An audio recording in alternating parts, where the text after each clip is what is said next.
Welkom aan al die luisteraars vanoggend hierso saam met Lisel van Sail by Tussen Koffie en Genade. Ons praat die afgelope paar weke gaan ons nou gesels oor die huwelik en verskillende aspekte om by 'n goddelike gesonde huwelik uit te kom. So ek het 'n gas genooi om die volgende paar weke by my te kuier en dit is my man Dian van Sail. Baie welkom, Lovey. Baie dankie, liefie, dis lekker om saam met jou hier te wees. Ja, dit is so lekker eintlik om te kyk ook hoe ons baadjie geloop het. Ons het is dit nou al 16 jaar terug, nê? Het ons die beradingskursus gedoen en toe was ons al 10 jaar getroud. Yes. En dit was vir my so interessant as ek nou kyk. Ons het eintlik die beradingskursus gedoen. Ek dink in 'n mate ook seker vir onsself. Ek weet nie eintlik hoekom het ons besluit nie, maar dit was definitief en wat die Here vir ons op ons harte gesit het om te doen.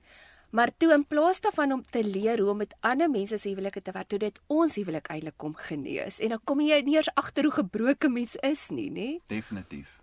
Ek dink die woord sê dat ons ten gronde gaan weens 'n gebrek aan kennis. Ja. En as jy nie die kennis het en die tools het om in 'n huwelik te funksioneer nie, dan is jy op 'n baie gevaarlike plek. Ja, so ek sal definitief sê ons het 'n before and after voor die beradingskursus en daardie beradingskursus, maar van toe af het ons ook 'n paar huwelikskampe aangebied maar ek moet nogal sê dit het soveel genesing gebring in ons huwelik ook. So vandag gaan ons spesifiek ook oor dit praat, oor jou seer en jou verlede en hoe dit 'n invloed het op die siening oor die wêreld rondom jou, maar ook in jou huwelik en hoe dit elke aspek van jou huwelik ook 'n invloed op kan hê. Want soms kan mens nie jou eie foute raak sien nie en dan is mens juist die hele tyd ingestel en sê daai net daai fout en daai net daai fout. Maar dan op die ou ende, dan kry ons die hele tyd seer. Want as jy nie weet wat fout is nie, gaan jy nie weet wat om te verander nie. En dit is nou presies ook wat jy gesê het van mens moet kennis kry en jy moet verstand, jy moet 'n insig kry van wat dit is wat ek aan moet werk. So dit is so belangrik, veral in ons huwelik, om deur genesingsproses te werk, sodat mens kan groei, dat jy kan verander, sodat jy die beste weergawe kan word en die beste ma vir jou kinders en vrou vir jou man vir jou vrou en 'n pa vir jou kinders kan word, want dit is op die ouene wat die Here ons geroep het om te doen, sodat ons die volgende generasie kan lei en kan bou, dat hulle kan sterker wees. So niemand van ons is perfek nie, en almal van ons het iets waardeur ons moet werk. So mag die Here vandag vir jou 'n openbaring gee, sodat jy kan vrykom en 'n gesonde, gelukkige huwelik te kan hê. Ons gaan net so vinnige breek vat. En dan gaan ons 'n bietjie gesels oor jou verwagting in die huwelik en hoe dit 'n invloed kan hê oor hoe jy gaan wees in jou huwelik. Ons is nou weer terug. Welkom terug julle. Julle kuier vanoggend hier saam met my Lisel van Sail en my man Dian van Sail en ons gaan 'n bietjie praat oor die huwelik. So nou gaan ons 'n bietjie stil staan en praat oor jou verwagting, wat jy gedink het nog voor jy getrou het. Hoe het jy gesien gaan huwelik wees? Hoe het jy gedink gaan jou lewensmaat wees? Want die ding is wat ons moet verstaan, elkeen van ons is verskillend en het verseker verskillende verwagtinge as mens in die huwelik instap. En mens praat nie noodwendig altyd oor hierdie verskille voor mens trou nie. Die ander ding is, niemand trou om eintlik te skei nie. Maar soms het mense 'n verwronge beeld oor wat jou verwagting is as jy in die huwelik ingaan. En die oomblik as die storms kom, of dit werk nie uit soos wat jy gedink het dit gaan wees nie, dan is jy teleurgestel. En dit is dan wanneer jy mense jou goed wil oppak en sommer net wegloop. So om te trou is seker een van die belangrikste besluite wat jy in jou lewe gaan neem. En veral wie jy kies as jou lewensmaat. En daar is sekere faktore wat baie belangrik is, wat mens moet eers in ag neem voordat jy in die huwelik ingaan. Soos byvoorbeeld, die verskillende agtergronde waar mens uitkom, hoe jy groot geword het, hoe jy geleer het by jou ouers hoe die lewe werk en hoe jy gesien het hulle huwelik is. So daar is al klaar 'n groot verskil as mens kyk, die een kom uit 'n ander tipe agtergrond as die ander persoon. Dan praat mens nou nie eers van as daar kultuurverskille is nie, want as jy dieselfde kultuur uitkom en dieselfde gemeenskap uitkom, hoewel jy in verskillende huise groot geword het, is daar tog sekere goed wat makliker aanpasbaar is, want jy het dalk dieselfde kultuur. Maar baie keer trou mense, die een kom byvoorbeeld van Engeland af en die ander ene kom van Holland af, dan is daar nou nog 'n groot kultuurverskil ook, en dan praat mense nou nie eers van jou geloofsverskille en hoe jy die wêreld sien en jou worldview kan ek amper sê nie. So hierdie goed het 'n verskriklike groot invloed. Hoe jy gaan instap in die huwelik in. So, soos ek genoem het, hoe jou ouers liefde teenoor mekaar gewys het, of byvoorbeeld jy kom dalk uit 'n huwelik of uit 'n gesin uit waar die ouers geskei was, het 'n groot invloed oor hoe jy prentjies neem van hoe jy die huwelik gaan beskou. En daai prentjies wat jou brein afneem, ons noem dit jou love map. So die hele kaart wat jy bymekaar sit, wat jy in jou hoe kan ek sê, jy maak aannames oor hoe die huwelik nou veronderstel is om te werk, want ek meen jy leer mos nou maar eerstens by jou ouers. So ons het dan soms filters wat nie noodwendig volgens die waarheid van God se woord is nie. En dan hierdie filters kan 'n invloed hê, veral as mense in die huwelik inloop, en dan kan ons sekere verwagtinge hê in die huwelik.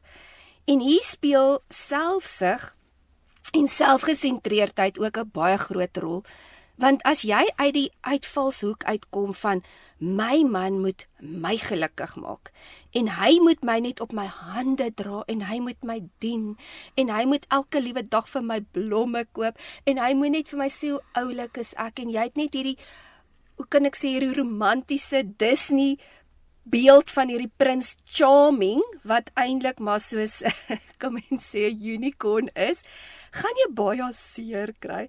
So, valse verwagtinge, verkeerde verwagtinge wat mens het, kan verseker teleurstelling bring en onnodige druk in die huwelik plaas. As ek net terugdink ook hoe ek gedink het en voor ek nou getrou het, is ek net gedink, ek gaan hierdie sag, gentleman hê, ons gaan nooit beklei nie, ons gaan vir die hele wêreld wys, hoe mens net in liefde wandel, en glo vir my, liefie, die eerste 10 jaar.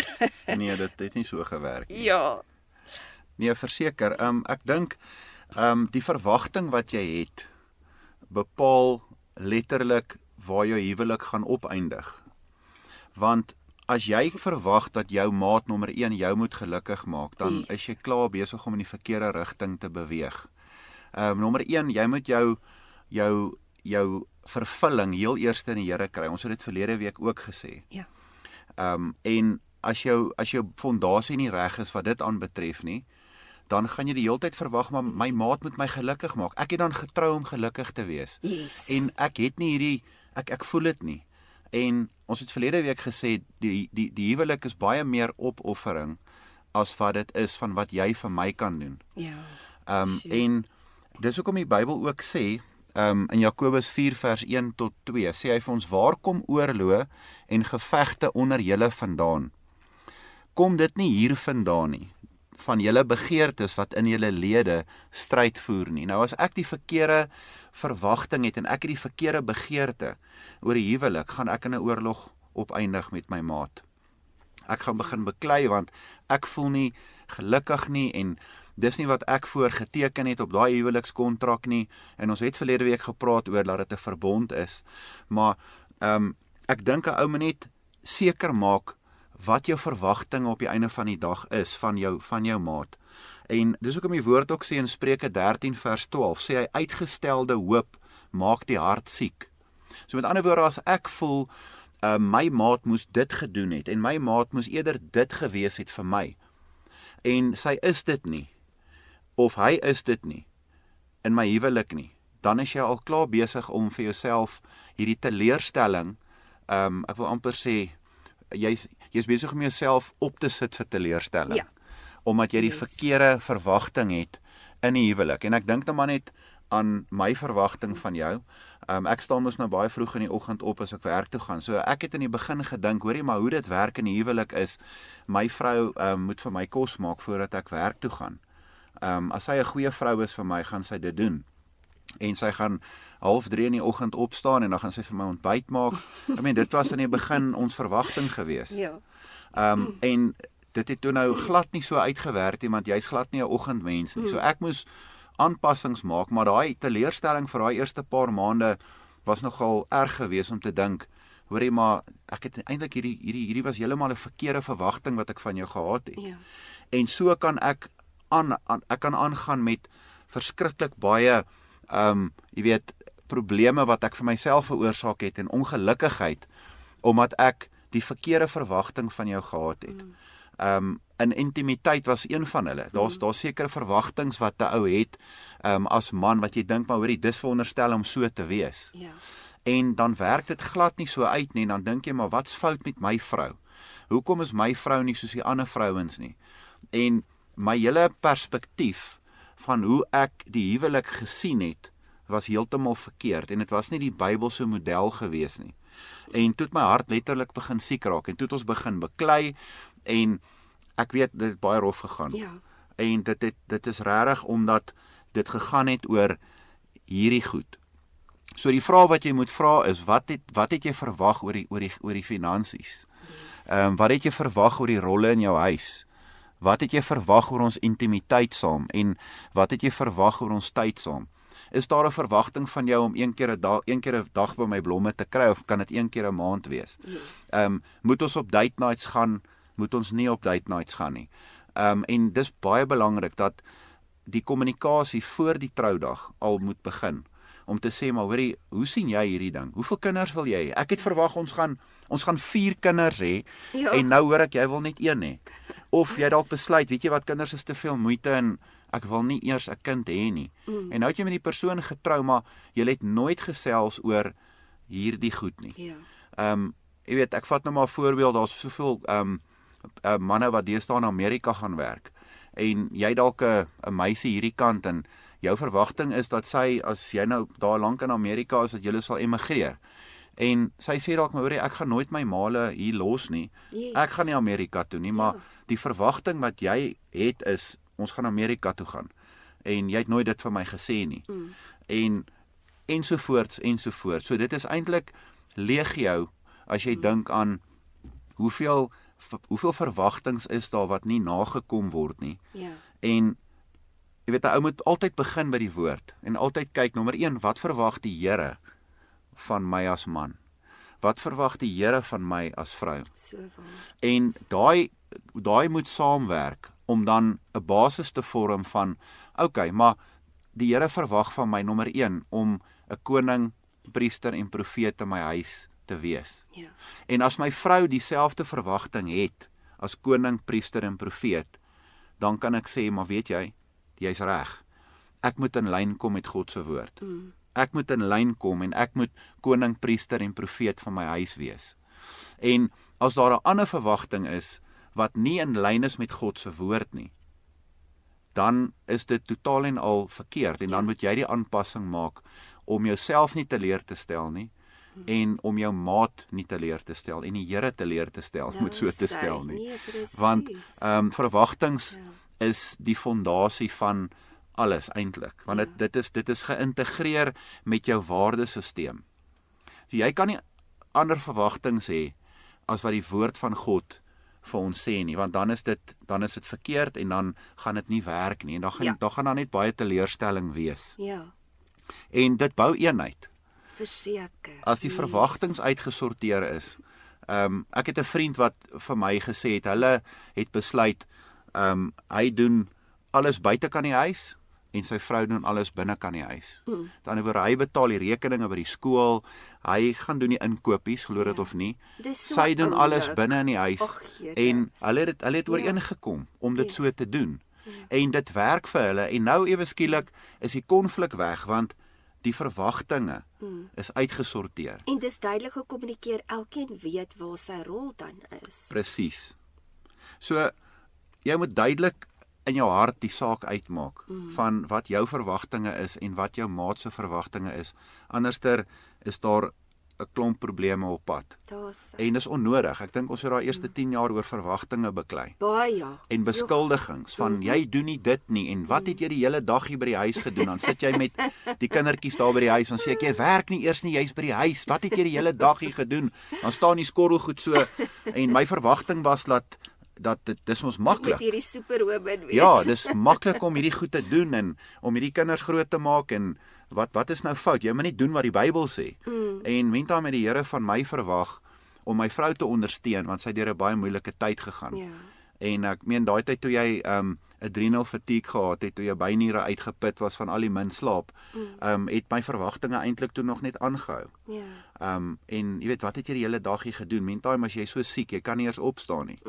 En jy weet, dit is hoekom dit so belangrik is dat 'n mens dit uitsorteer. Hierdie is 'n baie belangrike punt. Ja, en dit is, as ek daaraan dink, dan is ek ook so dankbaar hoe die Here die genesing gebring het.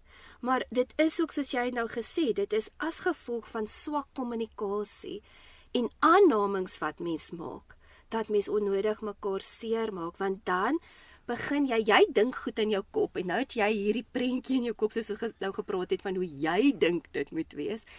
En nou kommunikeer mens nie duidelik met mekaar nie. En dit is dan wanneer mens begin negatief raak en net op die negatief te fokus van mekaar. En ja, en dit is nou wat ons laasweek, en dit is ook om ons laasweek begin het, om te sê, wat is julle waardes? En dat die woord van die Here ons fondasie moet wees. En ek dink ook dit is hoekom dit so belangrik is om voor huwelikse berading te gaan en dit te kry, om te besef waaroor gaan die huwelik. En dat dit is van ons is hier om mekaar te dien. Nou kyk, mens kry dit ook dat die een persoon byvoorbeeld in die huwelik bietjie selfsugtig is en sy of hy kan hierdie mindset hê van jy moet dit doen, jy moet dit doen, jy moet dit doen en nou doen jy dit nie.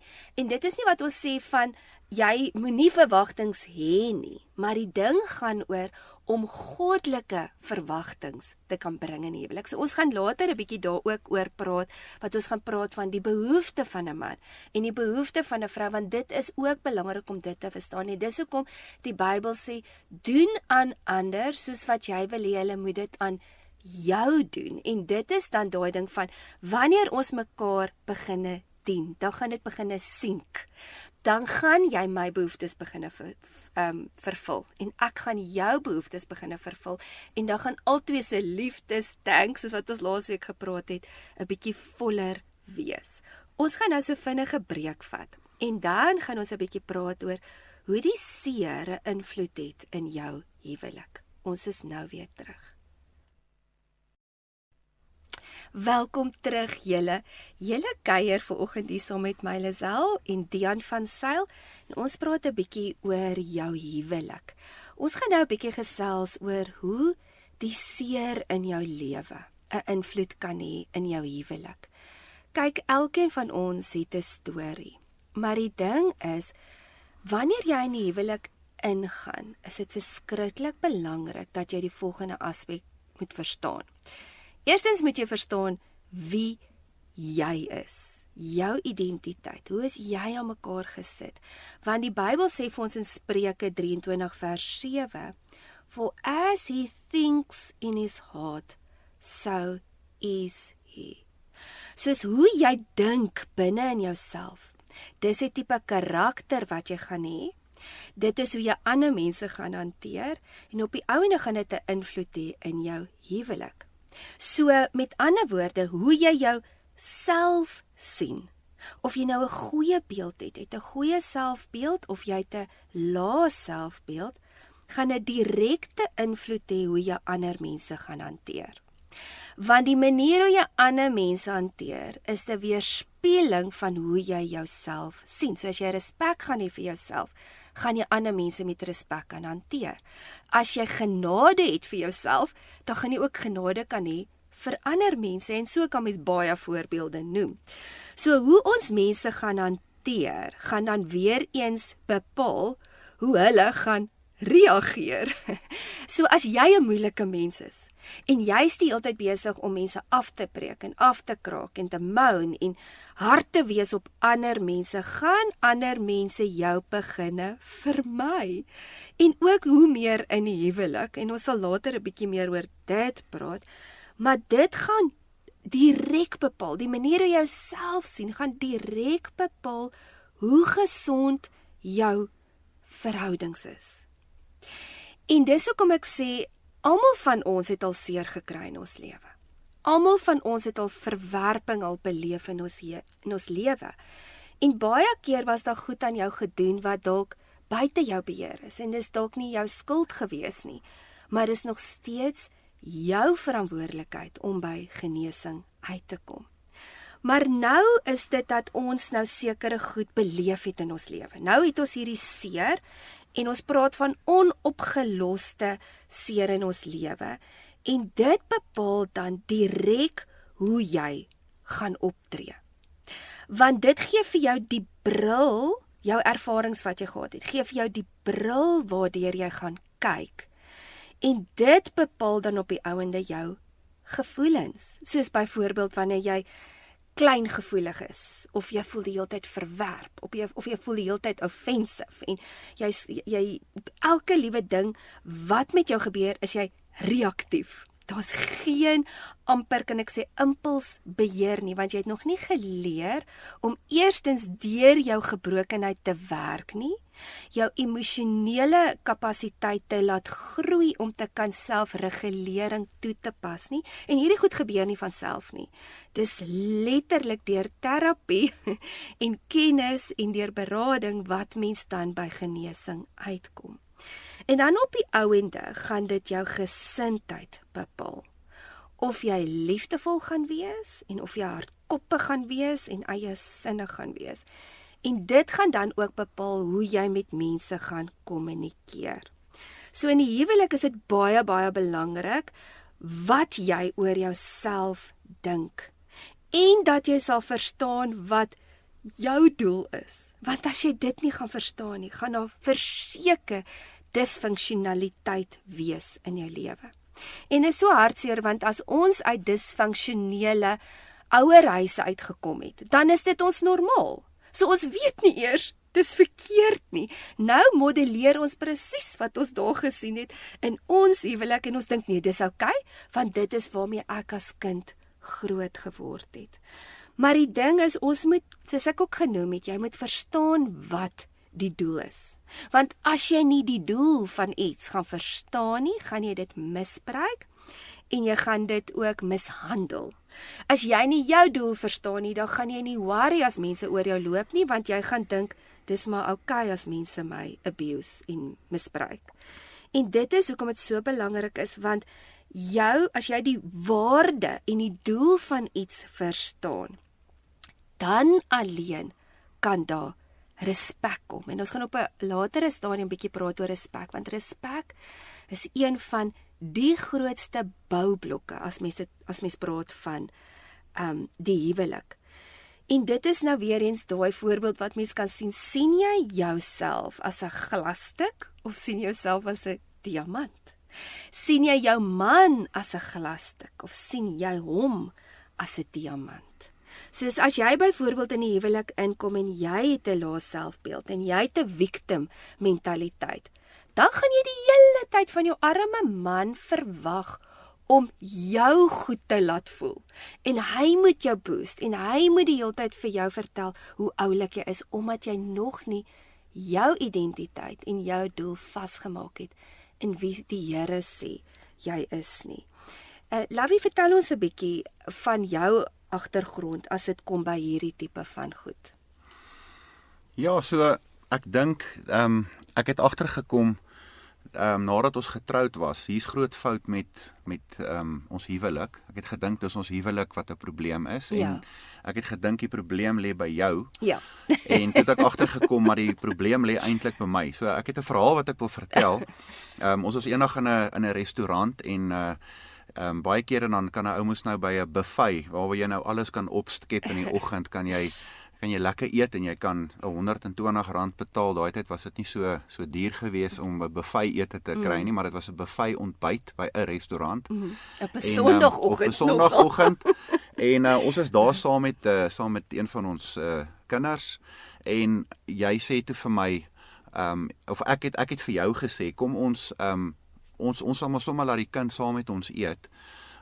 En ek dink jy het toe vir my iets gesê van Ja, ek het toe gesê, Lavie, kom ons vind net uit hoeveel is dit, want ek neem aan kinders gaan goedkoper wees, want ek wil nie skelm wees nie. Dit was my woorde.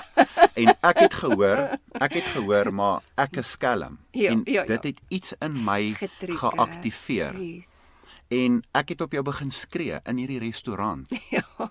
En ek kon dit nie glo actually wat hier gebeur nie. En dit was regtig soos daai drama scenes op 'n TV. Ja, ek ben al die mense, hele restaurant het stil geraak, almal het so vir ons gekyk. Almal kyk, ons lag nou daaroor, maar daai dag was dit ernstig. Ja.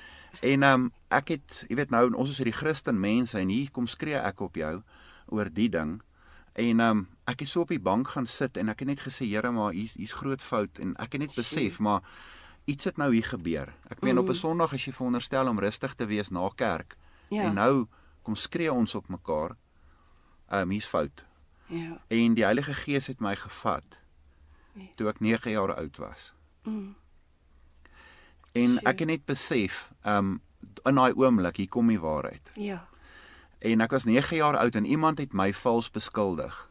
Ek gaan nou nie in die detail ingaan op dit nie, maar ek is erg vals beskuldig van dat ek oneerlik was met iets.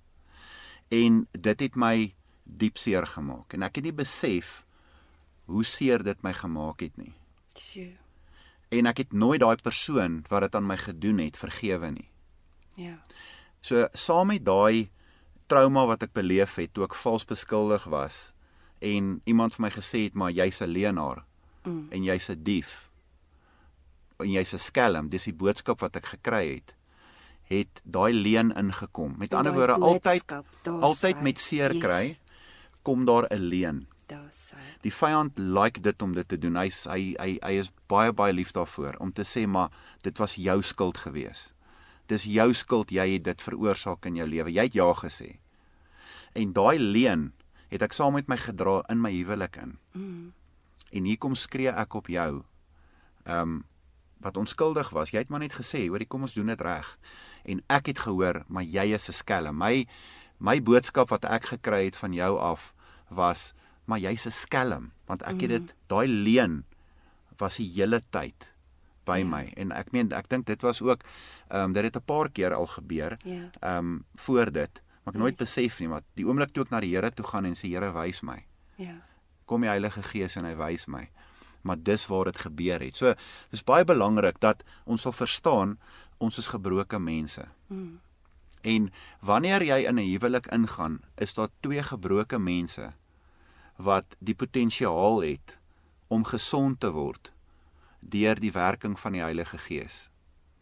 En daardeur sê ek nie, hoorie, ons moet nou almal seker maak ons is gebroke voordat ons in 'n huwelik ingaan nie. Nee, jy moet probeer om so gesond as moontlik te wees. Maar ek het gedink ek is gesond. Ek het gedink ek was okay, maar dit was toe nie die geval nie. Dis nou maar een van die aspekte wat ek net wil uitlig. Ons gaan nou nie die hele dag oor my praat nie, maar ek het baie stories wat ek kan vertel oor my flaws en my failures, want dit is maar deel van om in 'n huwelik te wees, is om te besef, maar die persoon met wie ek getrou het, is nie perfek nie. Ek dink dis een van die verwagtinge wat ons moet hê, is, hoor jy, hierdie persoon is in the process. Die Here is besig in die proses met my vrou, en hy's in die proses besig met my man. En dis deel van heiligmaking, dis nie heiligwording nie. Ek dink dis baie kere waar die verwagting ook verkeerd is. As dit by Christene kom, is ons verwag wanneer ons Jesus aanneem en ons word wedergebore, dan is ek nou perfek. Ek is nou heilig, maar Paulus sê duidelik, hy sê heiligmaking. Dis 'n proses. En dis baie belangrik om dit te verstaan. So daar's niks wat jou so vinnig in die proses van heiligmaking insit as die huwelik nie.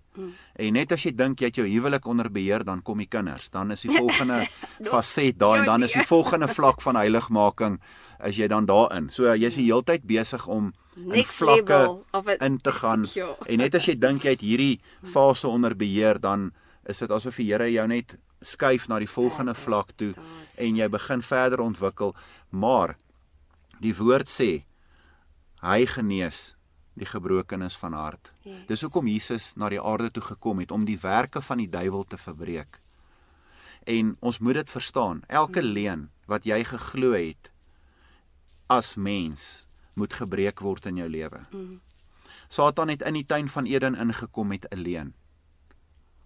Die leuen is waaroor alles gaan, hy is die vader van leuns.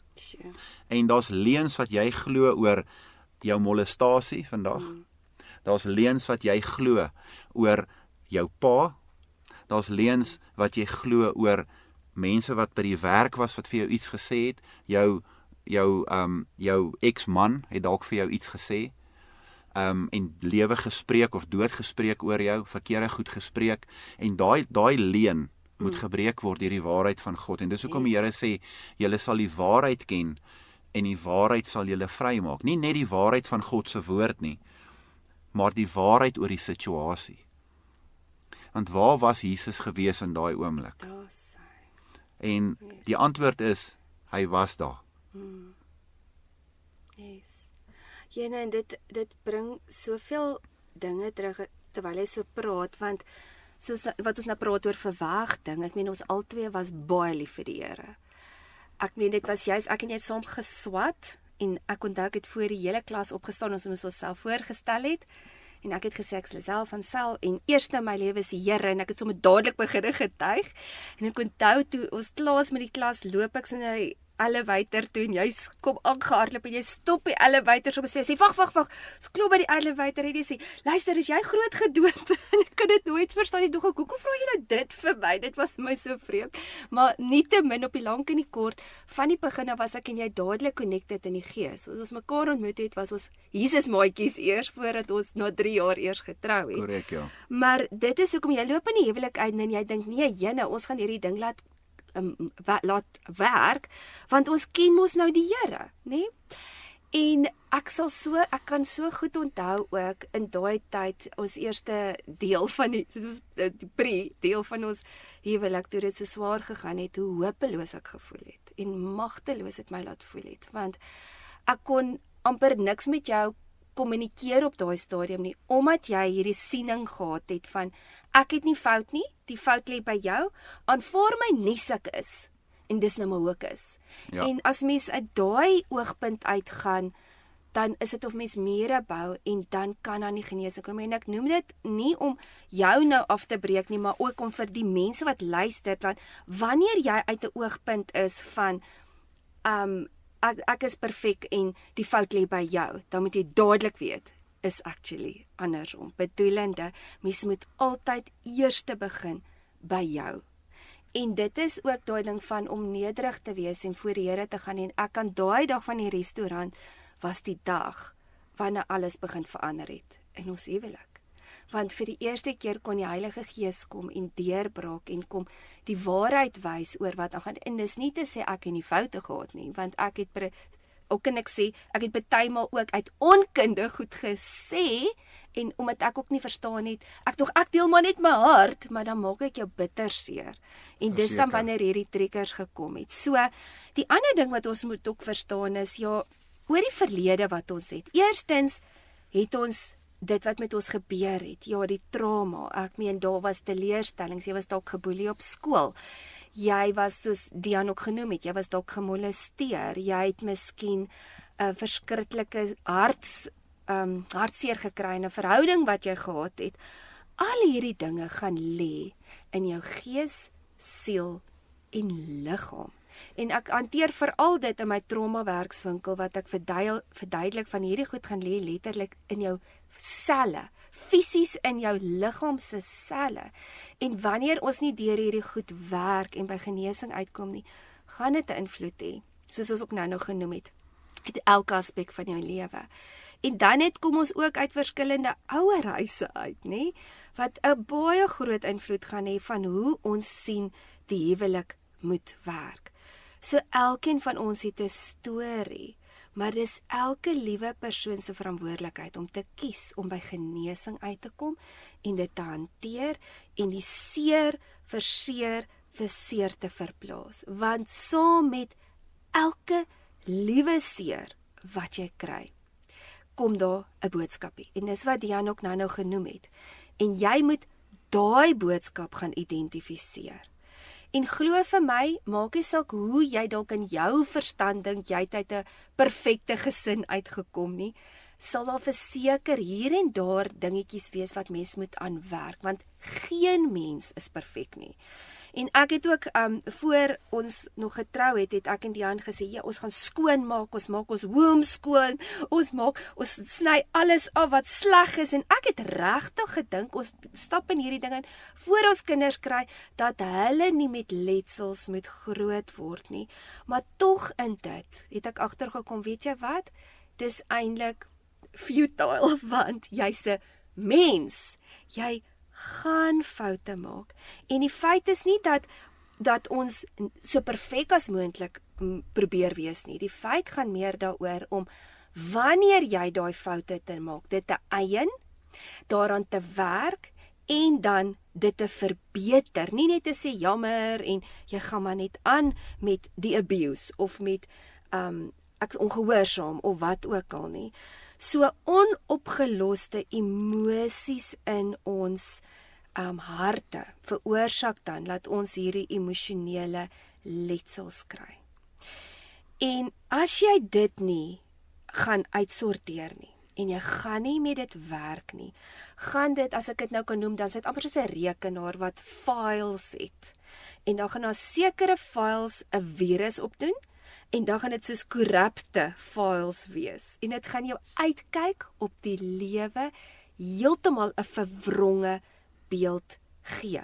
So in jou oog sien jy dit as reg, want jy kyk dit uit die projek uit of uit die oogpunt uit jou seer en jou verlede. Dink jy dit hoe ek nou optree, want jy sien dis dalk selfverdediging, dis dalk jou coping meganismes wat jy aangeleer het, maar daai goed is waar die duiwel dan hou vas plek kry en dit vernietig jou huwelik.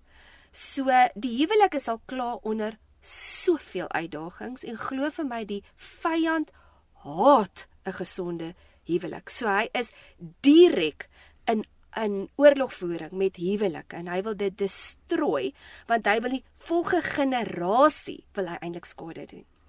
En ons sal 'n bietjie later daaroor praat, maar die kort en die lank wat ek net wil sê is as gevolg van hierdie korrupte files wat ons nou het, veroorsaak dit dan dat ons valse verwagtinge het, valse aannames maak en dan maak ons nie net onsself seer nie, maar ons maak ook ons maat seer in die huwelik. Ja, ek dink jy weet 'n fisiese wond kan 'n ou maklik sien. Maar en jy weet en jy kan dit behandel, maar emosionele letsels kan jy nie sien nie. Ja. Al wanneer jy dit sien is wanneer dit manifesteer, om dit so te stel. Dis wanneer daar op daai letsel gedruk word. En wat is 'n letsel? Dit is 'n plek waar daar 'n wond was wat verhard het. En dis hoekom die Here sê in sy woord in Spreuke 4 vers 23, bewaar jou hart meer as alles wat bewaar moet word, want daaruit is die oorspronge van die lewe. En daai letsels word letterlik op ons hart geplaas. Ja. En 'n mens se hart is 'n sensitiewe ding. En die oorspronge van lewe kom uit die hart uit. Maar ons het gesê, Jesus het gekom om die wat gebroke van hart is te genees en die wonde te verbind, en dit is waar dit inkom, om daai letsels uit te haal, om nie net te sê jy's genees nie, maar om die letsels te verwyder. En baie keer sê mense, ek sal nooit vergeet nie, ek sal miskien vergewe, maar ek sal nooit vergeet nie. En ek glo, die Here kan 'n mens op 'n plek bring, waar jy kan vergeet van dit wat gebeur het. Verseker. Laat ek nie eers meer kan onthou, hoorie maar, ek moet regtig nou hard dink, oor wat hier gebeur het. Dan voel dit amper soos 'n fliek wat jy gekyk Ja. het, maar dit voel nie soos jou realiteit nie. Ja, dit voel of jy buite jou liggaam staan. Daar sy, Ja. want dis 'n nuwe natuur wat dan Ja, want dit is so deurbreek. ver verwyderd en is so ver verwyderd en is deel van die ou mens met wie dit gebeur het, dat 'n ou 'n nuwe lewe kan kry. En dis hoekom ek weet vandag, daar is soveel hoop vir mense daar buite wat sê, maar ek sal nooit oor hierdie ding Ja, kan kom nie. ja. Ek sal nooit oor die Ek dood sal altyd ek sal nooit gebroken oor die wees. dood van my kind kan Daar's kom nie. hy. Ek sal nooit oor my ex-man kan kom nie. Jy weet, en ons spreek dit baie kere en dan gebeur dit so. Want ons hou dit juist vas. Ja, dan. en dit wat jy spreek op die einde van die dag, dood en lewe, is in die mag van die tong. So ou moet baie versigtig wees, daai inner vows wat jy maak. Ek sal nooit dit doen nie, of ek sal nooit weer iemand vertrou nie, en ek sal nooit weer, ou moet baie versigtig wees, want dit is wat daai letsels letterlik in plek hou.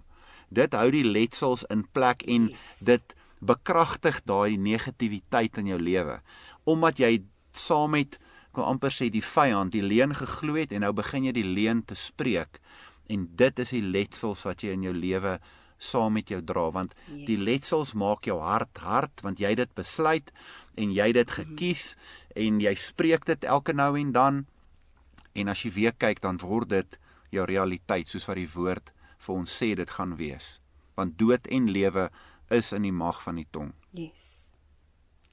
Nee, dit is so waar wat jy sê, en die groot ding is ook, dis presies wat jy nou genoem het, baie keer, dan lyk jy aan die buitekant, lyk jy okay. Korrek. En omdat jy dit nie kan sien nie, is dit soveel meer skadelik. Ons gaan gou-gou weer 'n breek vat, en dan gaan ons 'n bietjie meer praat oor die hele konsep oor hoe jy dink, en waarop jy konsentreer, en dit wat jou denkwyse, want ons het nou meer gepraat van jou hart en jou emosies. Nou gaan ons bietjie verder dit vat en praat oor die manier hoe jy dink en hoe dit 'n invloed het in jou huwelik. Ons is nou weer terug. Welkom terug julle. Ons kuier vanoggend lekker hier, ek en Dian, en ons praat 'n bietjie oor daai letsels wat ons saam met ons dra, en hoe dit partymal strongholds kan bou op die manier hoe ons dink. Want hoe jy gaan dink as mens bepaal jou hele lewe. En dit is so belangrik dat ons die strategie verstaan van hoe die vyand werk, en hoe hy juist deur hierdie strongholds werk om ons lewens dan te beskadig, en dan ook te veroorsaak dat ons ander mense se lewens eintlik beskadig. En dit is nie net jou man nie, dit kan jou kinders en ook wees. So, die eerste ding wat ons 'n bietjie oor gaan praat is die boodskappe wat jy as kind gekry het. En ons het nou al van dit genoem, maar dit is so belangrik dat jy dit moet gaan identifiseer. Want dit bou jou patrone van hoe jou brein goeters gaan onthou, wat hy gaan vashou en wat sy realiteit gaan wees. En onthou, woorde is net woorde, want onthou, jou mindset en hoe jy die lewe om jou sien, is gevorm deur verskillende woorde. Letterlik deur woorde. Dink bietjie daaraan, want God se woord skep, nê? Maar die vyand gebruik oor woorde van mense om sekere gedagtes en sekere denkpatrone te skep. En hoe jy woorde aktiveer, is die oomblik wanneer jy dit glo. So as jy glo as dit is nou die waarheid, dan word dit jou stronghold. Soos byvoorbeeld, jy het seer gekry, jou pa was dalk onstabiel, en dan is hy daar, so jy het geleer om te cope in hierdie situasie, en jou default setting het vir jou gesê, ek kan nie mans vertrou nie. So nou gaan jy met daai mindset in die huwelik in. Wat gaan dit veroorsaak? Of jy het dalk baie seer gekry, mense het jou mishandel as kind, en nou het jy daai denkwyse van ek het nie waarde nie. So hoe gaan jy dan kan waarde toevoeg vir jou man? Hoe gaan jy waarde kan toevoeg vir jou kinders? Want hoe jy oor jouself dink, soos ons nou gesê het, gaan mos nou bepaal hoe jy ander mense gaan hanteer. Of ek is net nooit goed genoeg nie. Al hierdie goedjies, nie, het 'n invloed op mense lewe. Of jy dink dalk ek kan nooit my swakheid wys nie, want die oomblik as ek wys ek is swak of ek is vulnerable of ek is ongelukkig of ek's hartseer, dan is ek 'n lafaard. En dit is nie noodwendig so nie. Ek sê ook nie die hele tyd mense moet ons weet op en af wees met jou emosies en die hele tyd huil oor alles wat jou pla nie, maar die Here huil tot en die Here het vir ons emosies gegee en is ook so belangrik om te verstaan hoe 'n gesonde emosionele regulering werk en ek het al 'n vorige opname oor dit gedoen, so ek kan gerus 'n bietjie gaan kyk na die vorige opnames wat ek spesifiek hieroor praat. Maar dit is die boodskappe het so 'n invloed in ons lewe. Ja, ek dink dis wat Romeine 12 vers 2 vir ons sê. Ons word verander deur die vernuwing van julle gemoed. En dan gaan hy aan en hy sê sodat julle kan weet wat God se perfekte wil is. En baie kere soek ons God se wil vir ons lewe, maar ons is nie bereid om tyd te spandeer in die woord om God se opinie te kry oor wie ons is nie. Want dis die grootste tegniek van die vyand is om vir ons te jok en vir ons te lieg oor wie ons is. En die boodskap wat ons baie keer kry in ons ouerhuis is jy is waardeloos. Yes. Jy is nie veilig nie. Ja.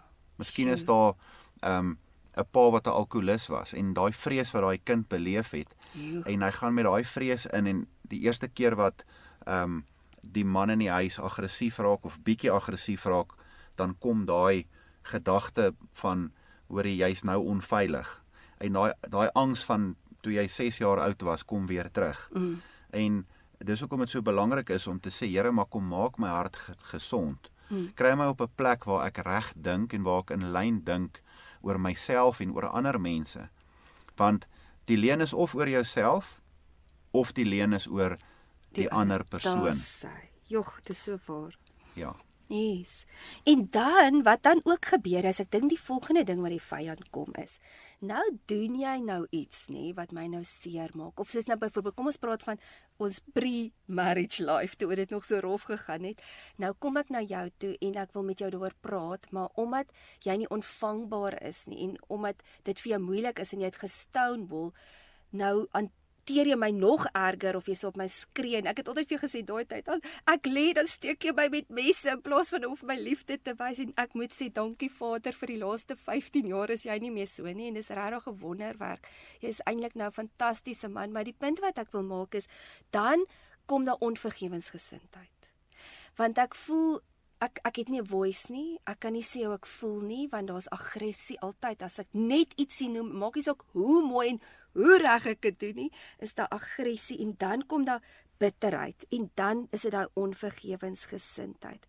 En as ons nie gaan vergewe nie, it will take you to the cleaners. En die vyand love it. So hy kom en jy is dalk onskuldig in hierdie situasie en iemand kom jou te na. Nou wil jy daai persoon konfronteer, dit werk nie uit nie, maar nou wat doen hy? Hy bring die offens na jou toe, wat eintlik onskuldig was, want hy wil hê jy moet ook struikel en dan begin ons mekaar te kan, omdat daar onvergewensgesindheid is. Kyk, en dit is die probleem met onvergewensgesindheid, is jy probeer die ander persoon vergiftig eintlik, maar jy vergiftig jouself. Jy drink die gif en jy hoop die ander persoon gaan dood. Dis so waar. En iemand het eendag 'n baie praktiese voorbeeld, ek sal dit nooit vergeet nie. Is 'n pastoorsvriend van my wat dit vir ons gewys het en hy het gesê maar kom ek verduidelik vir julle onvergewensgesindheid. Yes. En hy het 'n stoel gevat en hy het gesê kom hier en ek het daar voor gaan staan en hy het die stoel gevat en hom opgehou en hom teen my gedruk, teen my rug gedruk. En hy het gevra maar wie raak moeg? Hierdie ou gaan net aan met sy lewe. Ja. Wie raak moeg? Nie die persoon wat rondbeweeg nie, wat die stoel teen sy rug het nie. Maar die persoon wat dit ophou, hy is besig om moeg te raak. Die ander persoon is onbewus daarvan. En dit is wanneer jy iets teen iemand anders terhou. Jy word moeg. Jy word emosioneel uitgeput. Jy word siek. Daar is studies wat gedoen is wat sê dat onvergewensgesindheid allerlei siektes kan veroorsaak, omdat daar die heeltyd bitterheid is en die heeltyd die verkeerde gedagtes van haat en van wrok en van afguns en al die lelike goed wat ons baie keer in ons harte huisves. So ons moet baie versigtig wees met onvergewensgesindheid en om te vergewe is deel van ons gebed in die Onse Vader. Ons besef dit nie altyd nie. Ja. Maar Here, vergewe my soos wat ek my skuldenaars vergewe het. Jesus ons geleer bid. En hier sit ons op 'n plek waar ons iets teen ons huweliksmaat hou en ons sorteer dit nooit uit nie. Of teen iemand anderster en ons bring daai onvergewensgesindheid in ons huwelik in. Ja. En dit raak net erger en erger soos wat die tyd aangaan. En Matteus 18 is baie duidelik dat die Here sê jy word oorgegee aan die pynigers om gepynig te word. Omdat jy nie wil vergewe nie. Dis nogal 'n redelike ek wil amper sê dis 'n rowwe stuk in die Bybel om te dink die Here gee jou oor aan die pynigers. Wie die pynigers is, sal 'n ou nou nie altyd weet of dit in 'n siekte toestand kom en of dit demoniese aanvalle is of wat dit presies kan wees nie. Maar die Here sê as jy nie vergewe nie, dan word jy oorgegee aan die pynigers om gepynig te word. So hoekom dit so belangrik is dat ons harte sal skoon hou. Ons moet ons harte ondersoek. Ons wat kinders van die Here is ook, ons is baie keer is daar 'n nagmaaltafel wat ons kan geniet, waar dit ook al is, en die Here sê ons moet ons harte deursoek, om te kyk wat is in ons hart, is daar onvergewensgesindheid, voordat ons die nagmaal gebruik, want as ons nie bereid is om te vergewe nie, dan sê die Here, maar ek kan jou nie vergewe nie. Exactly. En dit is jy weet, en die probleem met om iemand te vergewe is baie kere die gedagte by jou is, hoorie, maar as ek hierdie persoon gaan vergewe, dan gaan ek sê dit wat hy aan my gedoen het is reg. Ja. En ek dink jy gaan nou daaroor gesels. Ja. En dit is net baie belangrik dat ons onvergewensgesindheid sal uitsorteer in ons huwelik, want dit veroorsaak groot probleme. En dit is presies daai wat jy ook nou nog met van die gif, nê? Dit is ook die enigste tronk wat jy jouself in toesluit en die slot is aan die binnekant. Ja. En dit is so hartseer want jy doen dit aan jouself. En die groot ding is ook wanneer mense sê ek vergewe jou, maak dit nie reg wat daai ene gedoen het nie. Verseker. En dit sê ook nie hy gaan daarmee wegkom nie. Want die oomblik as jy vryspreek, wat sê die Here? Vengeance is mine.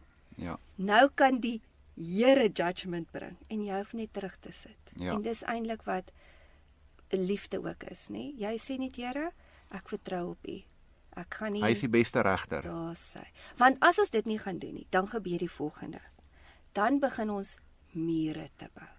Want nou het ons seer gekry en nou gaan ons dadelik in daai defense mode in, nê?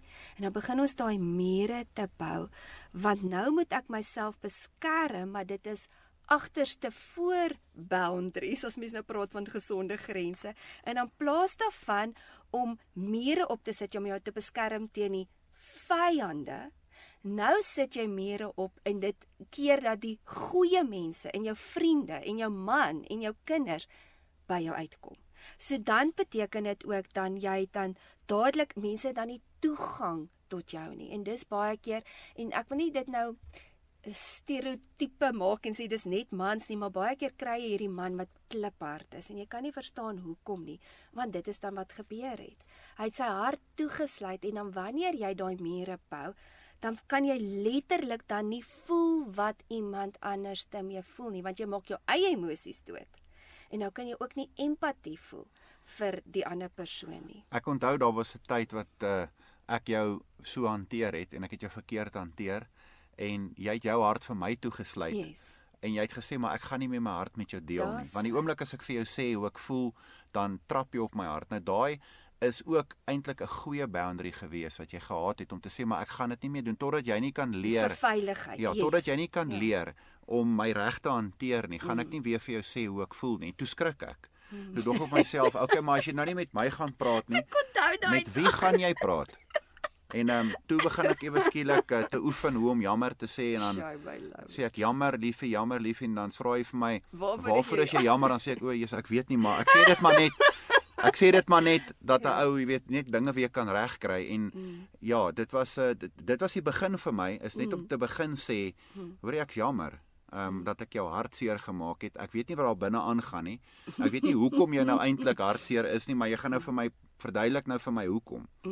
En voor dit was dit maar as gevolg van al my verwerping en die goed wat ek moes deurwerk in my lewe. Jy weet, het ek die hele tyd alles persoonlik aangetrek. As jy nie okay was nie, dan het ek gevoel dis my skuld. Ja. dat jy nie okay is nie en dis my skuld dat jy nou so voel en ek is 'n slegte man. Dis die boodskap wat ek die hele tyd gekry het, maar die rede hoekom ek die boodskap gekry het was nie omdat jy dit gesê het nie, dit was wat ek geglo het. Ek het geglo ek is nie 'n goeie man nie. Ek het geglo jy verwerp my eintlik. Ek sal nooit vergeet nie, jy het een keer vir my gesê, eers liefie, hoekom kan ons nie bietjie uitgaan en weer iets gaan doen nie en toe ek dadelik met jou begin beklein, gesê maar ons gaan baie uit, ons doen dit baie en hoekom is jy so ondankbaar en jy weet ons het begin beklei daaroor en na die tyd toe sê jy vir my eintlik wat ek net bedoel het is ek mis jou. En toe jy dit vir my sê, toe sit soos in okay, eintlik het sy my net gemis, maar die fout aan jou kant weer was, jy het dit op 'n verkeerde manier gekommunikeer. En ek dink baie keer as daar emosies betrokke is, veral by vrouens, dan sê jy net hoe jy voel. Dan sê jy net hoe jy voel en jy kom verkeerd oor en die manier hoe jy kommunikeer is verkeerd en ek dink dit is waar vrouens baie hard moet werk aan is, wat sê jy nou vir jou man? Dink gou, moenie net emosioneel dit uitblaker nie, want mans is rasionele denkers. Jou man gaan vir jou sê, jy het dit gesê. Maar in jou gedagtes, weet jy, dit is nie eintlik wat jy bedoel het nie, maar jy het gedink jy het dit gesê wat jy gedink het. Maar jy het nie eintlik nie. Jy het dit gesê presies soos wat jou man dit herhaal, net op die verkeerde manier. Dit was aanvallend. Ja, met ander woorde, dit is 'n aanval gewees. In plaas om te sê, Lovey, ek mis jou, ek wil tyd met jou spandeer. Jy kyk elke Saterdag rugby. Verstaan? En dan is dit net verkeerd gekommunikeer, maar eintlik wat my plaas, ek mis jou. En ek dink daai regstelling moet ook kom baie kere by die vrouens. Ek weet mans is baie skuldig, maar vrouens aan daai kant omdat hulle emosioneel is en alles is connected met mekaar. En ek dink dis waar mans en vrouens die meeste bekleierery het is oor die rasionele denke van die man en die emosionele gevoelens wat die vrou het en hier tussenin ontmoet hierdie twee partye mekaar en dis waar die kommunikasieprobleme begin en dis waar hulle op mekaar begin skree en sê maar ek het dit gesê en nee jy het dit nie gesê nie. Jy het verkeerd opgeneem. Jy het dit net verkeerd opgeneem ensovoorts en dan is daar groot probleme wat dit aanbetref. Want dan die volgende ding wat gebeur as jy jou hart toemaak, wat gebeur dan? Jy raak selfsugtig. Want dan is dit reg georiënteer en dit is dan is mense nagmerrie in die huwelik want dis die heeltyd oor die persoon moet dit vir my doen op die manier wat vir my gaan werk. En dan in plaas daarvan om verantwoordelikheid te vat vir dit wat jy verkeerd doen, sien jy die hele tyd nee, dis daai persoon wat dit doen. Daai persoon maak my seer. Daai persoon en jy sien al die foute en dis presies hoe die duiwel wil hê ons moet dan begin kommunikeer. Is nie om ons eie selfsug te sien nie, want daai selfgesentreerdheid kan nie sy eie foute raak sien nie. Want omdat jy oorgaan soos ek sê, in plaas van om te dien, nou is dit ek moet gedien word. En kyk nou, jy doen nie daai reg nie. En kyk nou en ek gaan jou nou straf. En dis ook baie keer agterste voor boundaries. En dis nog interessant wat jy nou ook genoem het, van ek onthou so goed toe ek begin die boundary boek bestudeer, want ek het agtergekom ek verstaan glad nie boundaries nie. Ek was totaal en al 'n people pleaser en in daai tyd was jy meer die controller en ek het net elke keer geval want ek kon nie verstaan hoe om gesonde grense te stel nie. En dis waar ek ook moes agtergekom het van om te kan nee sê vir dis nooit okay om abusive te wees nie. Dis nooit okay om disrespekvol teenoor mekaar te wees nie. En ons sal op 'n ander stadium daaroor praat, maar ja, die selfsug kan nogal 'n groot invloed hê in die huwelik. Ja, ek dink dit is wat 2 Timoteus 3 vir ons sê. Hy sê vir ons dat in die laaste dae, en nou dink ou dadelik ons is nou miskien in die laaste dae oorloë en hierdie bomme wat nou val en al die dinge wat nou gebeur en ons is nou in die laaste dae, maar die eerste ding wat hy sê is mense sal selfsugtig wees. Liefhebbers van hulle self, liefhebbers van genot eerder as liefhebbers van God. Ja, dis so waar. En dis die eerste teken, is selfsug. En as 'n ou mooi dink wat in die wêreld hier buite aangaan, alles wat gebeur gaan oor die selfsug van die mens. Dit gaan oor wat kan hierdie wêreld vir my gee? Ja. My gemak. Ek vereis dit van my werker of van my werker of van my werkgewer. En daar's eise wat gestel word van alle plekke af. Of dit nou hierdie mense is aan die kant of daai mense is aan daai kant, maar dit gaan alles oor wat kan jy vir my doen? En die huwelik is nie op daai grond gevestig nie. Dis die sandgrond waarvan die Bybel praat, waarop die huis nie kan staan nie.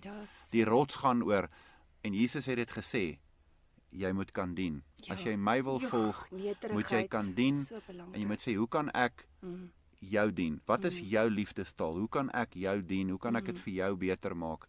En ja, ek dink baie kere is daar vrouens wat hulle self opoffer vir hulle mans en hulle hou aan en daar is opofferende liefde en dan kom daar 'n stadium wat hulle net moeg raak en sê, weet jy wat, ek gaan nou nie meer nie. En ek dink dis 'n baie slegte plek om uit te kom, is wanneer jy begin opgee om onselfsugtig te wees. En ek dink hoeveel paartjies het ons al beraad wat die vrou daar sit of die man sit daar en dan sê hulle, ek verdien om gelukkig te wees. Ek skei want ek skei vir my eie geluk. En ek is bereid om my kinders op te offer daarvoor. Ek is bereid om alles op te offer sodat ek kan gelukkig wees. En dit is net so 'n gevaarlike plek om te wees. As jy daar uitkom, dan is jy besig om heeltemal teenstrydig op te tree met wat God se woord eintlik vir ons leer, is om jou lewe neer te lê, om te sê, maar weet jy wat, ek gaan nog uithou. Ek gaan aanhou. Dis wat verbondsliefde is. En daardeur sê ek nie, jy moet nie grense stel nie. Met ander woorde, kom ons vat 'n voorbeeld. 'n Vrou word geslaan deur haar man. Ja nee, daai is 'n ander situasie. Jy gaan vir daai man moet sê, jy slaan my en as jy my weer slaan, dan trek ek uit. Daai is 'n ander geval. Ek gaan jou nie skei nie, maar ek gaan uittrek totdat jy hulp gekry het en verander het, want jy's besig om my lewe in gevaar te stel. Jy's besig om my kinders se lewe in gevaar te stel en ek gaan dit nie meer toelaat nie. Dis presies dieselfde met drank. Jy weet nie wat môre gaan gebeur as daai persoon te veel drink of hy's op dwelms en daai persoon val jou aan of iets gebeur nie. Jou lewe is letterlik in gevaar as daar abuse is wanneer daai goed plaasvind. So dis waar gesonde grense inkom, is om die slegte uit te hou, want as jy aanhou, is jy besig om eintlik verder die leuns te glo. En jy enable die gedrag. Ja, jy is besig om dit te bekragtig en daai persoon voel ook dalk, ag weet jy wat, ek kom elke keer daarmee weg. So ek hoef nie te verander. Ek moet net sê ek's jammer. Daar's geen konsekwensies vir my aksies nie. Ek kan maar aanhou met dit. Ek kan maar aanhou skree op my vrou. En ek weet daar's 'n stadium wat ek so geskree het as gevolg van al my goedjies en dinge. Toe sê jy vir my, hoorie maar, ek gaan nie meer toelaat dat jy so met my praat nie. Dis nou tot hier toe en nie verder nie. En jy het nie uitgetrek nie, maar ek meen jy het net vir my gesê as jy met my wil praat, dan kom jy na my toe en dan praat ons ordentlik met mekaar. En toe het ons dit uitgesorteer en ek het toe agtergekom, okay, ek gaan nie meer wegkom met hierdie goed wat ek doen nie. Ek gaan nou moet verander. En ja, dit was in die begin baie selfbeheersing om nie weer te begin skree nie, want ek het die heeltyd gevoel jy verwerp my en ek is 'n slegte man en ek is 'n slegte mens, want dis die boodskappe wat ek gekry het. En dit het uit jou verlede uit my verlede uit. Ja. Dit was nie noodwendig wat ek gesê het nie. Nee, dis glad nie wat jy bedoel het eers nie, maar ek het die hele tyd dit was die bril waardeur ek gekyk het. Soos ek in die spieël gekyk het ek dit gesien. En ja, dit is ook maar deel van om die goed deur te werk in 'n ou se lewe. En dit is dan op die ou ende gaan dit ook bepaal hoe jy hoe kan ek sê, die prentjies wat jy in jou brein herhaal, nê? Dit word dan, soos ons sê, die bril waardeur jy kyk en waarop jy gaan fokus. En dan is dit of jy net daai negatiewe goed sien en hoor. Want jou fokus, as mens nou kyk na op dit wat mens nou fokus, soos ek fokus nou op hierdie brilkassie, nie? So dan gaan dit my perspektief wees. Ek sien nou die brilkassie, ek kyk nou vir hom, dis al wat ek nou oor gaan dink. En dit gaan dan die prioriteit wees wat ek nou oor gaan praat, want dit is mos nou wat op my fokus is, en dit is hoekom dit so belangrik is om te besef waarop fokus jy. Want weer eens jou perspektief is nou dit waarop jy gaan fokus. En jou fokus bepaal jou hele lewe. Want dit gaan jou gesindheid beïnvloed, dit gaan hoe jy reageer beïnvloed en dit gaan ook jou realiteit word. En ek het al op 'n vorige stadium daaroor gepraat, maar as jy op die negatief ingestel is dit al wat jy gaan sien. Maar as jou instelling is byvoorbeeld om iemand te dien en om goed te wees vir ander mense, dan gaan dit jou fokus wees en dit gaan jou realiteit beginne word. En dis hoekom dit so belangrik is om vir jouself ook te sê, waarop fokus ek? Waarop fokus ek op, want jou fokus word jou woorde en jou woorde word jou aksies. En dan is dit weer eens, waarop fokus jy met jou man? En waarop fokus jy op jou vrou? En wat ek ook al voor het gesê het is, find doing him something right. En om op dit eerder te fokus. Ek dink positiewe woorde van enige maat, of dit nou 'n man na 'n vrou toe of 'n vrou na 'n man toe, dit is baie belangrik. Weet ons het 'n mannegroep in die Moot in Pretoria en baie kere sê die mans vir my, hoorie, ek wil nie my huis toe gaan nie. Shame. Want ek kom by die huis aan en al wat ek hoor is wat ek verkeerd doen. Moan. Ja. Sure. En dan sê hulle maar, ek wil bietjie langer werk. Ek wil eerder gaan golf speel en minder tyd spandeer. Dit is nie dat hy nie lief is vir sy kinders nie, maar hy kan net nie meer daai aanhoudende kritiek kan hy nie meer hanteer nie. En is ook emotional dumping. Die arme man is moeg, hy kom by die huis en nou dump die vrou net emosies. Dit het gebeur. En sy neem nie hom in ag dat hy ook nou op hierdie oomblik net 'n oomblik van stilte dalk nodig het. Ja, kyk, 'n man, as hy hard gewerk het en hy kom by die huis aan, moet die huis vir hom 'n paradys wees. Dit moet vir hom 'n plek wees waartoe hy kan gaan. Hy het nou net hier uit die wildernis uitgegaan en interessant, die man is in die wildernis gemaak. Yes. Maar die Here het hom in die tuin geplaas. So hy's in die wildernis geskape, as jy dit gaan lees in Genesis. En die Here het hom uit die wildernis uitgehaal. Dis hoekom ons sulke wille harte het baie kere. Ons gaan 'n bietjie daaroor praat. En toe plaas hy ons in 'n tuin saam met 'n vrou. Ja. En wanneer die man in die tuin is, dan wil hy daai liefde hê en hy wil daai rustigheid hê en hy wil voel hier's dit lekker. En die vrouens moet besef dis belangrik dat dit geskep sal wees vir die man wanneer hulle daar aankom. Daardeur sê ek nou nie hier kom die man nou aan, die koning van die huis en hy moet nou geworship word en aanbid word en die rooi tapuit is vir hom uitgerol. Hy verdien dit nie eers nie, verstaan? Ja. Maar daar moet iets wees van 'n man moet kan voel, weet jy wat, dis vir my lekker by die huis. As hy daai gevoel verloor, dan is hy besig om homself reg te maak om iets anderster te gaan doen. En dan begin die hart ook toe te raak, nee, en dis vanuit daai mure. Dis die mure waarvan ons praat by die manne. Yes. En ons mure kan dik raak. Baie vinnig ook. Krokodilvelle hoor. Ja. Julle, ons gaan net so vinnige breek vat en dan gaan ons net bietjie afeindig met vandag se program waar ons praat oor om deur jou seer te werk. Ons is nou weer terug. Julle, dit was so lekker om weer vanoggend saam met julle te kuier en daar's nog so baie wat ons wil noem. Maar kom ons gaan net gou-gou deur die 10 punte wat ons al vanoggend bespreek het. So ons die filters waardeur ons kyk, as dit nie gevorm is deur die waarheid van God se woord nie, gaan dit vir ons verkeerde filters gee in die huwelik en dan gaan ons valse verwagtinge in die huwelik inbring. So nommer 2 is, so valse en verkeerde verwagtinge kan verseker baie teleurstellings bring en onnodige druk op die huwelik plaas. Nommer 3, hoe jy jouself sien, bepaal hoe jy ander mense gaan hanteer, hoe jy jou man gaan hanteer en hoe jy jou kinders gaan hanteer. Nommer 4, in die huwelik is dit baie belangrik dat jy sal weet wie jy is en wat jou doel is. Anderste gaan ons disfunksioneel wees. Nommer 5, die oomblik wat jy iets se waarde verstaan, gaan jy dit ook met respek hanteer. Nommer 6, elkeen van ons het 'n storie en elkeen van ons het ook die verantwoordelikheid om te kies om deur ons verlede en ons seer te werk. Nommer 7, onopgeloste emosies veroorsaak emosionele letsels, wat dan beteken dat ons deur die genesings moet werk voordat ons kan funksioneel in 'n huwelik wees. Nommer 8. As jy nie deur dit gaan werk nie, veroorsaak dit dat jy naderhand mure bou om jou hart.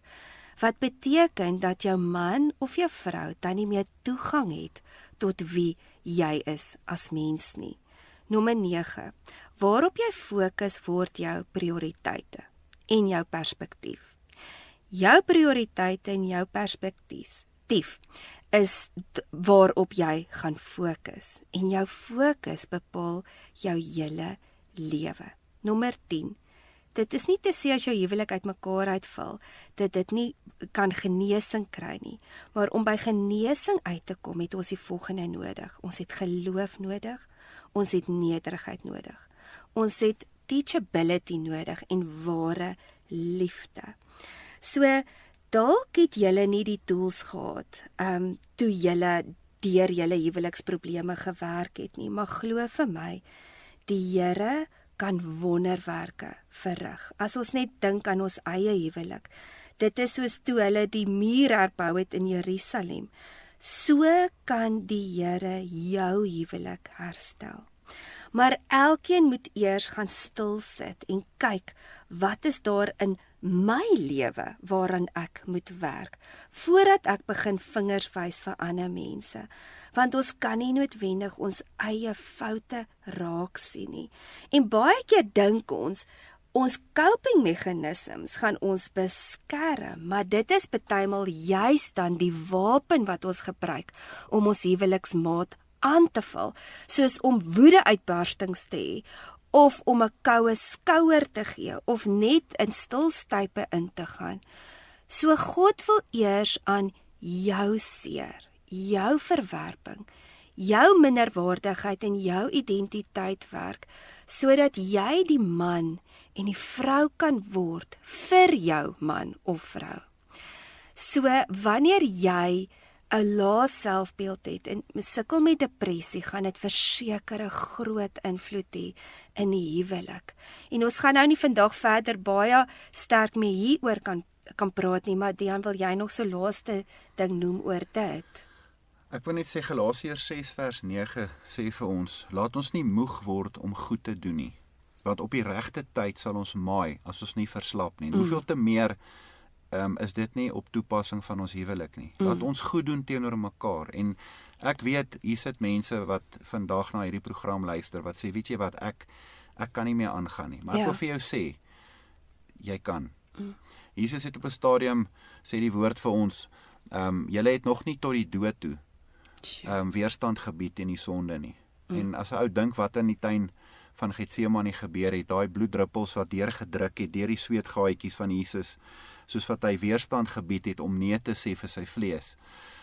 Dink ek, ons is verskuldig, ons het dit aan God verskuldig, om dieselfde gesindheid te hê, om te sê, weet jy, ek gaan deurdruk, ek gaan nie opgee nie. En daar is hoop.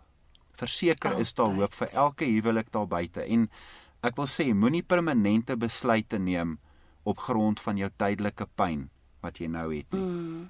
Ons het daai tyd het dit gevoel soos permanente Dit gevoel het gaan nooit verander. Ja, dit het gevoel of dit nooit gaan verander nie, en ek het ook maar gesê, ag weet jy wat, ek weet nie, maar ek het 'n mal vrou. wat my wel teruggebring het na die realiteit toe, was 'n besluit om my verbond wat ek gemaak het met God en met jou te eer. Dis hoekom die Here sê 'n driedubbele koord kan nie maklik breek nie. En ons het gepraat oor verbond verlede week, en ons het gesê wat die verbond beteken, en die verbond is 'n keuse. Dis nie 'n emosie nie. En ek dink baie kere is die emosies so in beheer van ons lewe. Ons is so kwaad. Ja. Ons is so hartseer. Ons is so alleen. Ons is so, wat ook al jy daar wil insit, dat ons nie kan aangaan met die huwelik nie. En ek dink ons moet net 'n bietjie vasbyt. Ek dink ek wil vir elke persoon sê, byt vas. Kry die regte toerusting, die tools in jou hand om hierdie situasie te hanteer. Gaan na jou dominee toe, gaan na jou pastoor toe, gaan na iemand toe wat jou kan help, gaan doen 'n beradingskursus, of kry selfberading, solank dit net Bybelse raad is wat hulle vir jou gee. Ek dink ook dit help nie 'n ou gaan na iemand toe wat net heeldag sit en luister en vir jou maar sê, okay, voel jy nou beter nadat jy met my gepraat het nie. Daar moet instruksie kom uit die woord van God uit, wat vir jou sê, maar dis wat die woord sê, jy moet doen in hierdie situasie. En dit is wat goeie beraders sal doen. Hulle sal nooit hulle eie opinie gee nie. Hulle sal God se opinie gee oor die huwelik. En dan kan dinge verander, want God het die manual geskryf. As jy nie weet hoe die wasmasjien werk nie, dan gaan jy en jy gaan haal daai boekie uit wat sê the manual, en jy haal hom uit en jy lees hom. Nou die Bybel is dis ons manual for life. Dis so waar. En nou wil ek ook sê, baie keer het ons 'n goeie ouerhuis gehad en daar was nie noodwendig groot foute nie, maar die grootste fout wat mens dan kan maak, is dan om jou man of jou vrou te begin vergelyk met jou pa of jou ma. En ek wil net noem, dit is so belangrik dat elke huwelik sy eie identiteit moet skep. En hy leaving en cleaving, ons sal op 'n ander stadium bietjie meer daaroor praat, hulle eie tradisies, hulle eie herinneringe, en dit hoef nie noodwendig te wees soos wat jy as kind beleef het nie, dit moet 'n nuwe kultuur wees. So gaan bietjie die week in nederigheid na die Here toe, en vra wat is daar in jou lewe, wat jy aan moet werk om by genesing uit te kom. En as die Heilige Gees jou lei na 'n spesifieke 'n plek in jou lewe, soos wat Dian ook nou genoem het, toe ons daar in die restaurant gesit het, toe die Here vir hom gewys, dis waar daai wortel ingekom het, dis waar daai leuen ingekom het, dis waar daai aanname ingekom het, dan is dit ook belangrik ook om in dieselfde situasie, okay Here, ek het nou daai seer geïdentifiseer, maar bring U nou vir my die waarheid in daai situasie. Soos in my eie lewe, ek was gemolesteer as klein dogtertjie wat ook 'n groot invloed gehad het in ons huwelik, en ons sal 'n bietjie later daaroor praat. Maar toe die Here vir my kom wys het van die boodskap wat ek weer daar gekry het, was, jy het geen waarde nie, en dat shame en verskriklike guilt oor my gekom, dat ek gevoel het, dit was my skuld. Maar ek was 4 jaar oud, en toe ek my 4-jarige oue dogtertjie sien, toe besef ek was vulnerable, en dit was nie my fout nie, dit was daai persoon wat eintlik 'n probleem gehad het. So dis baie belangrik dat ons genesing en die waarheid kan kry in hierdie situasie. Lavie, wil jy nie net vir ons afeindig met 'n gebed nie? Ek sal. Kom ons sluit die oë. Vader, ons sê vir U dankie dat ons na U toe kan kom vandag in die naam van Jesus Christus, U seun wat vir ons aan die kruis gesterf het. En Here, ons het soveel uitdagings. En Here, ons het soveel dinge wat baie kere in ons huwelik plaasvind, wat ons nie oor beheer het nie, of wat ons wel oor beheer het. En Here, U ken elke persoon daar buite, U ken elke huwelik, U ken elke man en elke vrou. En Here, ons kom na U toe vir hulp. Here, U sê in die woord, dat wanneer ons wysheid kort kom, moet ons na U bid, en dan sal U dit vir ons gee. En Here, dankie vir die wysheid wat U bring, vir elke huwelik. Dankie Here dat U die regte deure oopmaak vir persone wat berading nodig het, en die regte sleutel sal ontvang om daai slotte oop te sluit, waar die leuen ingekom het. Here, dat U die werke van die duiwel sal kom vernietig, soos dat hulle na U soek, en die waarheid soek in God se woord.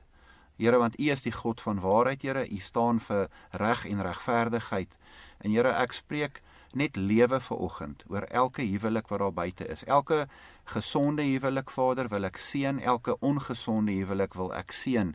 Here, sodat hulle op 'n plek kan kom waar wanneer mense na hulle huwelik kyk, dat hulle Christus ten volle verteenwoordig kan sien in daai huwelik. En Here, dat wanneer hulle kinders kyk na daai huwelik, dat dit sal wees van, ek wil 'n huwelik hê soos my mamma en my pappa. In Jesus naam bid ons dit. Amen. Amen. So volgende week gaan ons 'n bietjie gesels oor verwagtinge, het ons nou oor gepraat, en dan gaan ons praat oor rolle en die verskille, hoe mans en vrouens verskillend aan mekaar gesit word, en ons gaan julle 'n bietjie meer tools gee om vir julle ook bietjie meer te verduidelik wat elkeen se rol beteken in die huwelik. So ons gebed vir julle is ook dat die Here regtig sal kom en genesing bring. dat die Here regtig sal kom en vir mense wys, want mense is partymal so moedeloos en hopeloos en mens weet nie meer wat 'n kant toe nie. En partymal is dit iets wat opgelos kan word as mens net verstaan hoe om daarmee te werk te gaan. So as jy van hierdie lesse dalk weer wil luister of jy wil dit aanstuur, kan jy gerus gaan loer op my webwerf. Dit is yourdestiny.org.za. Dit is ook op YouTube gelaai en dit is Your Story, Your Destiny met Lisel van Sail. En dan is ek ook op Facebook beskikbaar, Your Destiny, Your Year, Your Destiny. En op Instagram is dit Your Destiny, Your Story. As jy dalk ietsie wil byvoeg of jy dalk 'n vraag gee of jy wil dalk 'n getuienis deel, kan jy dit dan ook WhatsApp na Radio Kansel met die volgende beskrywing. Jy skryf net hartklank tussen koffie en genade en jy WhatsApp dit na 082 657 2729. Ons kom weer volgende week by mekaar waar ek en Dian dan verder gaan praat oor die huwelik. 'n Lekker dag verder. Bye.